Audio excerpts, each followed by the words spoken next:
Hello, welcome back my online classes. हम जो NCERT की सीरीज करने जा रहे हैं उसमें 6 क्लास के एनसीईआरटी ज्योग्राफी का 5वां लेसन है आज। तो उसमें हम देखते हैं क्या क्या है।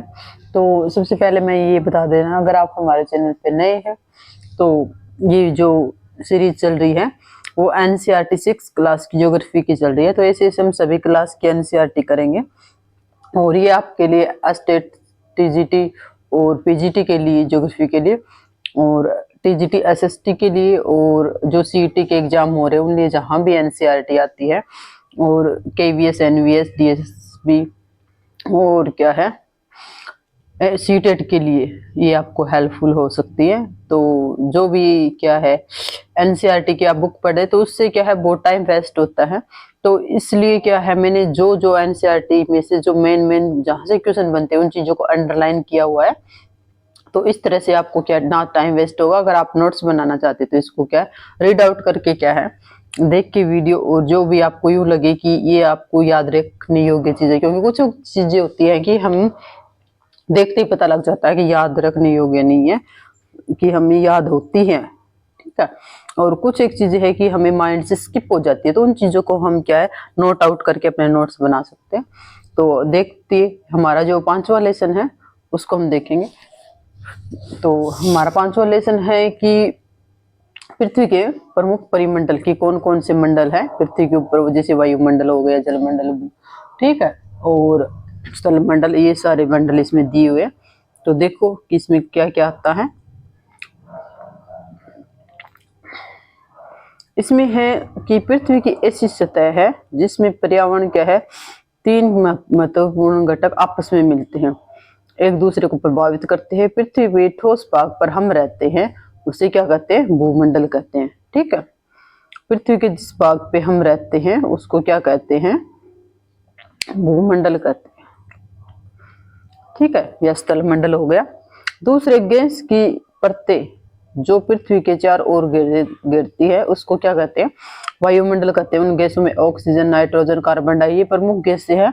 बाकी जो है उधर जो दूसरी गैसें हैं वो गैसें पाई जाती हैं। पृथ्वी के बहुत बड़े भाग पर जल पाया जाता है, ठीक है। कई स्थल कहीं जल है, तो जिसे हम क्या कहते हैं जलमंडल। ये क्या है 3 मंडल हो गए, जल मंडल, स्थल मंडल और वायुमंडल, 3 मंडल हो गए। तो जलमंडल में जल की अवस्था होती है कि जल कौन कौन सी अवस्था में पाए थे, जल में, बर्फ में, जल में और जलवाष्प में, ठीक है। इन 3 अवस्थाओं में क्या है जल पाया जाता है। वायुमंडल एक सीमित क्षेत्र है जहां पर क्या है स्थल, जल और हवा एक साथ मिलते हैं और जहां पर किसी भी प्रकार के जीवन पाए जाते हैं, ठीक है। ये सारी चीजें हैं। यहाँ कुछ दिया हुआ है, देखो शब्दों की उत्पत्ति दी हुई है। ये आ सकता है अभी आपको मेनली सीटेट और टीजीटी और पीजीटी क्या है स्टेट में आ सकते हैं इस तरह के क्वेश्चन। क्या है लिथिस का अर्थ है पत्थर, एटमास का अर्थ है वाष्प, और उड्र का अर्थ है जल, ठीक है। ये सारी तीनों चीजें दी हैं। और एक और चीज है बायोस का अर्थ है जीवन। तो ये 4 वर्ड है, तो कहीं भी आ सकते हैं। मेनली इसको मिलाना भी आ सकता है और एक क्वेश्चन के हिसाब से भी आ सकते हैं। और एक क्वेश्चन में ये देखो ये क्या है आपके 4 क्वेश्चन बन जाएंगे, ठीक है। तो ये एक क्वेश्चन में भी बन सकता है, कैसे भी आ सकता है।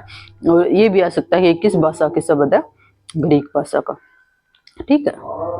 आगे देखो ये हमारा क्या है भूमंडल, जो स्थल मंडल है वो पृथ्वी के ठोस भाग को क्या कहा जाता है, भूमंडल कहा जाता है। वह पर पट्टी जो चट्टानों मिट्टी की पतली परत से बना होता है जिसमें जीवों के लिए पोषक तत्व पाए जाते हैं, जिसमें पौधों को बढ़ने के लिए आवश्यक तत्व पाए जाते हैं। इसी को सतह को क्या कहते हैं, भूमंडल या स्थल मंडल बोलते हैं।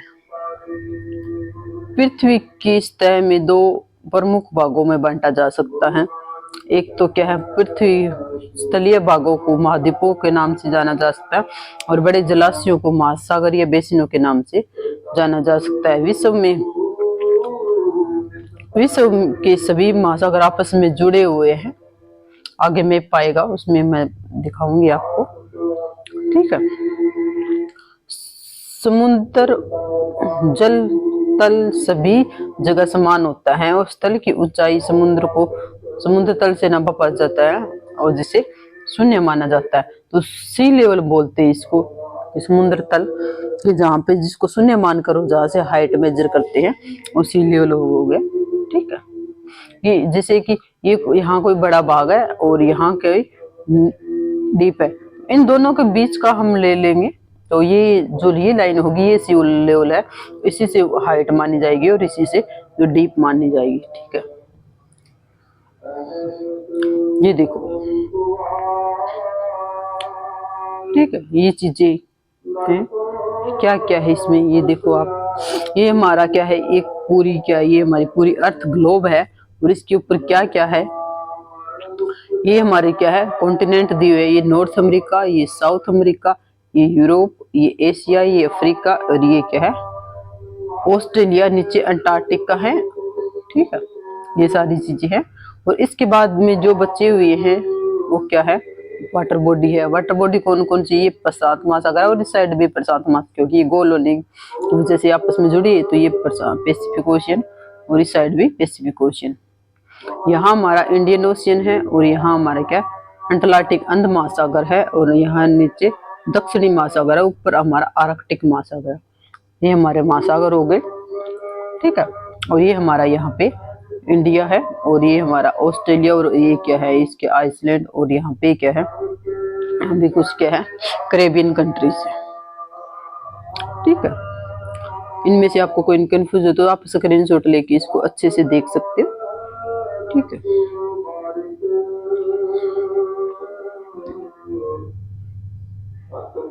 इसके बाद में देखो क्या है,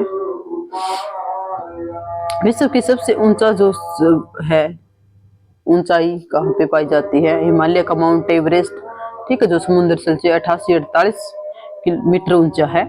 और विश्व की सबसे गहरा भाग वो पैसिफिक ओशियन में मेरियाना ट्रेंच है जिसकी गहराई क्या है 11,022 मीटर है, ठीक है। ये दोनों चीजें सबसे हमारे क्या है सबसे गहरा और सबसे हाइट वाला भाग क्या है, दोनों चीजें हैं। अब हम महाद्वीप देखेंगे, पृथ्वी पर कौन कौन से प्रमुख महाद्वीप है, 7 महाद्वीप है। इनमें से क्या है एशिया, यूरोप, अफ्रीका, उत्तरी अमेरिका, दक्षिण अमेरिका, ठीक है, और क्या है ऑस्ट्रेलिया और अंटार्कटिका। ये हमारे 7 महाद्वीप है, इनको एक एक करके हम पढ़ेंगे।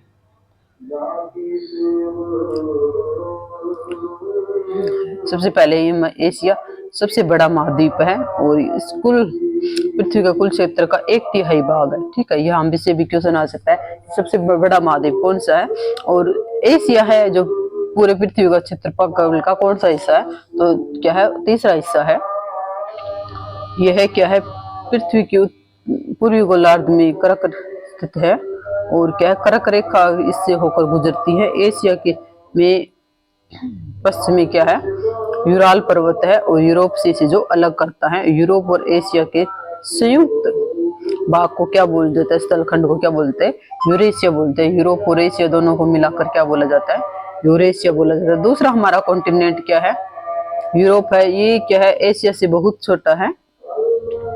यह महाद्वीप क्या है, यह महाद्वीप एशिया के पश्चिम में स्थित है और इससे क्या आर्कटिक वृत्त इससे होकर गुजरता है।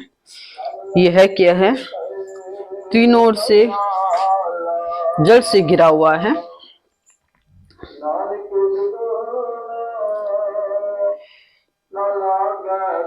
तीनों ओर से जल से घिरा हुआ है और क्या है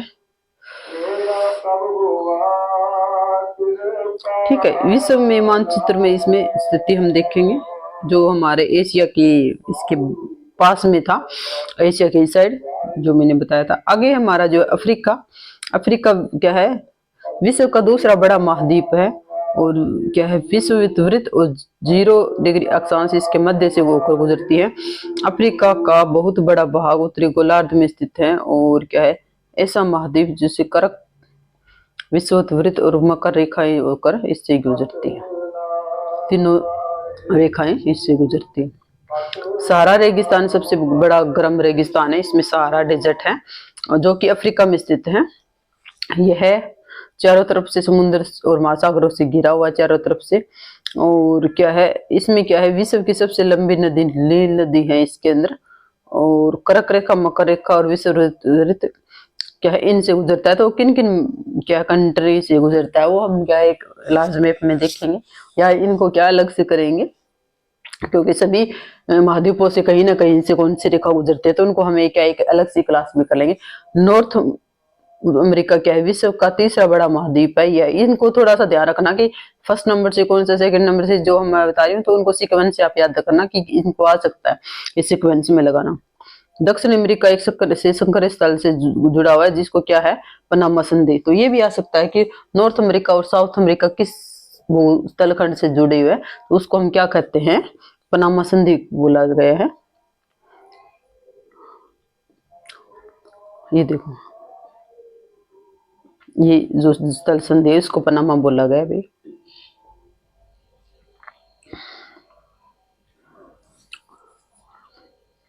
यह पूरी तरह से उत्तर और पश्चिम गोलार्ध में स्थित है, और यह महाद्वीप तीनों ओर से क्या है महासागरों से घिरा है। ठीक है,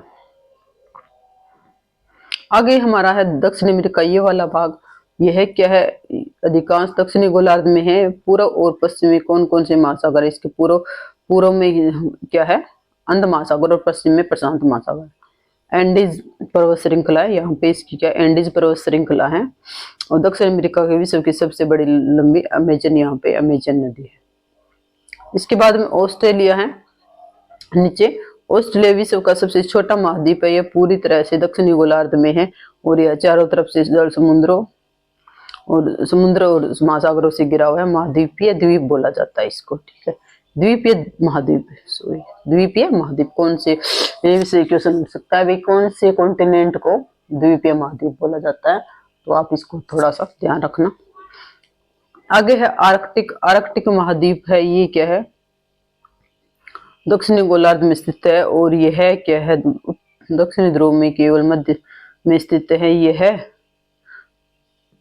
दक्षिणी ध्रुव में स्थित है। यह हमेशा मोटी बर्फ की परत से ढका होता है। यहाँ पे मानव का निवास नहीं है। भारत के शोध संस्थान इसमें है, और इनका नाम भी ये ध्यान रखना आप कौन कौन से, मैत्री और भारती। ठीक है, आगे जलमंडल के बारे में देखो। जलमंडल पृथ्वी को नीला कहा जा सकता है क्योंकि 71% भाग जल और क्या है 29% भाग स्थल है, क्योंकि ज्यादा इसमें वाटर बॉडी, तो इसलिए क्या नीला ग्रह बोला जाता है इसको। जलमंडल में सभी रूप में जल उपस्थित है। तो महासागर में, नदियों में, झीलों में और हिम नदियों में भूमिगत जल, और वायुमंडल में भी जल वाष्प के रूप में सभी जगह जल उपस्थित है।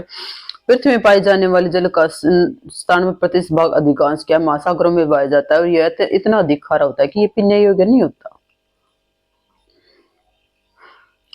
ठीक है, और ना इसका मानव उपयोग करता है। शेष भाग क्या और रूपों में पाया जाता है, जो मैंने आपको बताया था पहले, हिम नदियों, बर्फ के परतों और भूमिगत जल के रूप में पाए जाते हैं। यही जल का बहुत कम भाग क्या है लवण जल के रूप में पाया जाता है। ज्यादा लवणीय जल है बहुत ज्यादा सारा भाग, क्योंकि महासागरों में है, वो जो मनुष्य के इस्तेमाल के लिए नहीं है। यही कारण है कि नीले ग्रह में रहने के बावजूद भी हम पानी की कमी महसूस करते हैं, क्योंकि बहुत सारा पानी तो खारा है। आगे है जो महासागर है, कौन कौन से महासागर है। महासागरीय जल हमेशा गतिशील रहता है, जिसमें पृथ्वी की तरंगे और क्या है ज्वार भाटा और ये सारी चीजें आती हैं। और यहाँ पे बड़े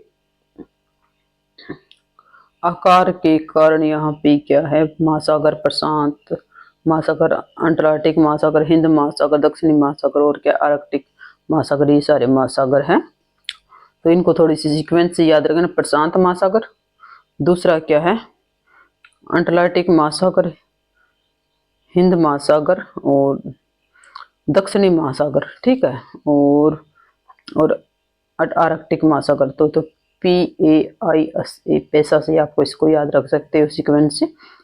ठीक है, इसके बाद में हम देखेंगे प्रशांत महासागर सबसे बड़ा महासागर है, तो ये पृथ्वी का 1/3 भाग पर फैला है। जो हमारा एशिया कॉन्टिनेंट था वो भी पृथ्वी का 1/3 भाग पर था। और इसके जो हमारा क्या है,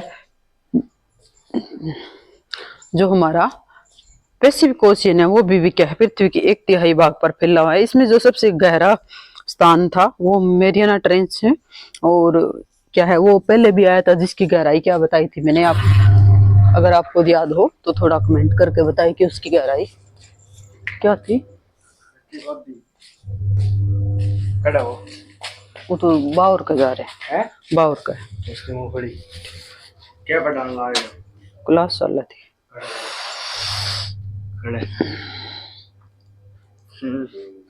वीडियो बन रही है, ठीक है।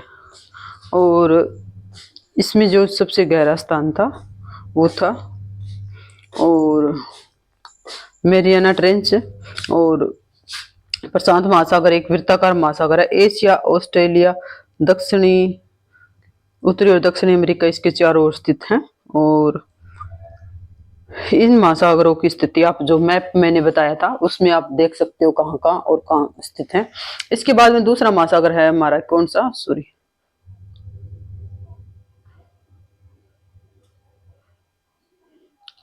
अंटार्कटिक ओशियन, जो दूसरा बड़ा महासागर है, जो north America, south America, Africa और यूरोप के बीच में स्थित है। ये एस आकार का महासागर है। इसके किनारे पर ये देखो, ये वाला north America, south America, Europe और अफ्रीका स्थित है। और क्या अंटार्कटिक महासागर क्या है, बहुत अधिक दंत रिक्त है, क्या है, कटी फटी है, ये देखो तंतुरित, ठीक है। ये है अनियमित तंतुरित तटरेखा है, पोताश्चर्य और पतनों के लिए आदर्श है, क्योंकि ऐसी कटी फटी रेखा है तो वहां पे अंदर तक क्या है, वो जो जहाज है वो आ सकते हैं। व्यापार की दृष्टि से व्यस्तम महासागर है, सबसे व्यस्तम महासागर है ये। और हिंद महासागर एक ऐसा महासागर है जो आगे वाला, जो इंडियन ओशियन है, किसी देश के यानी भारत के नाम पर रखा हुआ है। भारत का एक त्रिभुजाकार है। और क्या है, एशिया, पश्चिम अफ्रीका, और क्या है पूर्व में, दक्षिण पूर्व में क्या है इसकी, ऑस्ट्रेलिया है पूर्व में। और आगे देखते हैं हम, ये हमारा क्या है, दक्षिणी महासागर है जो अंटार्कटिका के चारों ओर घिरा हुआ है। यह है अंटार्कटिका द्वीप से 60 डिग्री अक्षांश तक फैला हुआ है। अंटार्कटिका उत्तरी ध्रुव वृत्त है अंटार्कटिका महासागर। और यह है क्या है, उत्तरी ध्रुव के चारों तरफ फैला है। अंध महासागर के छिछले वाले भाग में एक संकरित स्थल से जुड़ा है। बेरिंग जल संधि के नाम से जाना जा सकता है। उत्तरी अमेरिका और के तटों और यूरेशिया से घिरा हुआ है, ठीक है। ये हमारा स्थलमंडल और जलमंडल हो गया। आगे हम देखते हैं वायुमंडल, ठीक है, जहां पर वायु पाई जाती है। पृथ्वी के चारों तरफ क्या है, गैस की परत है, जिसे हम क्या बोलते हैं, वायुमंडल बोलते हैं। यह परत क्या ग्रह और से इससे जुड़ी हुई है। और आगे हमें क्या है, यह क्या वायुमंडल की 1600 किलोमीटर ऊंचाई तक फैला है। इसको क्या अलग अलग परतों में बांटा, जैसे शोभ मंडल, समताप मंडल, मध्य मंडल, आयन मंडल और बरीय मंडल। ये देख सकते हो आप, ये देखो, ये सोम मंडल, समताप मंडल, मध्य मंडल, आयन मंडल और बाह्य मंडल, ठीक है। ये सारे मंडलों में बंटा हुआ है। इसके बाद में हम देखते हैं ऑक्सीजन और नाइट्रोजन। इसमें जो गैसें प्रमुख है, शुष्क हवा का 99% भाग नाइट्रोजन, और क्या है 78% भाग क्या है नाइट्रोजन का, और ये ऑक्सीजन का 21% भाग। और जैसे कार्बन डाइऑक्साइड, आर्गन और ये क्या है सब 1% है। और सांस लेने के लिए आपको पता है कि हमारे लिए ऑक्सीजन कैसे महत्वपूर्ण है, इसमें ऐसी सारी बातें हैं। इसके बाद में ये थोड़ा सा और रहता है, ठीक है। देखो ये क्या है, एयर प्रेशर के बारे में थोड़ा सा दिया। वायुमंडल में हम दबाव डालते तो एक से दूसरे स्थान पर अलग होता है, तो वे उस दाब को हम महसूस करते हैं। और कुछ क्षेत्रों में कम होता है। वायु दाब उच्च और से निम्न वायु दाब जो हवा है, उच्च वायु दाब जो निम्न वायु दाब की होती है, गतिशील वायु को क्या जाता है, पवन। तो कहीं एयर प्रेशर हाई होता है, कहीं लो होता है। तो हाई प्रेशर से लो प्रेशर की तरफ क्या है, हवाएं बहती है, और बहती हुई हवा को क्या बोलते हैं, पवन बोलते हैं, ठीक है। यहाँ पे ये है, ठीक है। आगे हमारा जीवमंडल है, ठीक है। इन सारी चीजों में क्या है, जीवन पाया जाता है, उसको जीवमंडल बोलते हैं। स्थल, जल और हवा के बीच भाग, सीमित भाग है। और यह है क्या है, यह वह भाग है जहाँ जीवन मौजूद होता है। बहुत से प्राणी और प्रजाति पाई जाती हैं। सूक्ष्म जीव और बैक्टीरिया स्तनधारियों के आकार की पाई जाती है। मनुष्य सहित सभी प्राणी जीवित रहने के लिए एक दूसरे और वायुमंडल से जुड़े हुए होते हैं। तो ये जीवमंडल है, ठीक है। जीवमंडल दो भागों में है, एक तो क्या है, जंतु जगत और पादप जगत, जीव जंतु और पेड़ पौधे, ठीक है। ये सारी चीजें इसमें, और कुछ नहीं है। उद्योगों और तापीय संयंत्रों में गाड़ियों और उत्सर्जित वायु प्रदूषित करती है। वायु पोल्यूशन के बारे में, कार्बन डाइऑक्साइड वायु का एक महत्वपूर्ण घटक है। और के कार्बन डाइऑक्साइड की मात्रा में वृद्धि होने के कारण पृथ्वी का तापमान में वृद्धि होती है। और वायुमंडलीय, जिसको भूमंडलीय तापमान या ग्लोबल वार्मिंग कहा जाता है। इसलिए भूमंडल, जलमंडल, वायुमंडल के बीच में प्राकृतिक संतुलन बनाए रखने के लिए पृथ्वी पर साधनों के सीमित उपयोग की आवश्यकता है। यह उन साधनों का सीमित दोहन करना चाहिए, जिससे क्या है, हमारा क्या है, ग्लोबल वार्मिंग ना बढ़े। तो ये ग्लोबल वार्मिंग के बारे में बताया है यहाँ पे। तो ये हमारा जो क्या है लेसन था, तो हमारा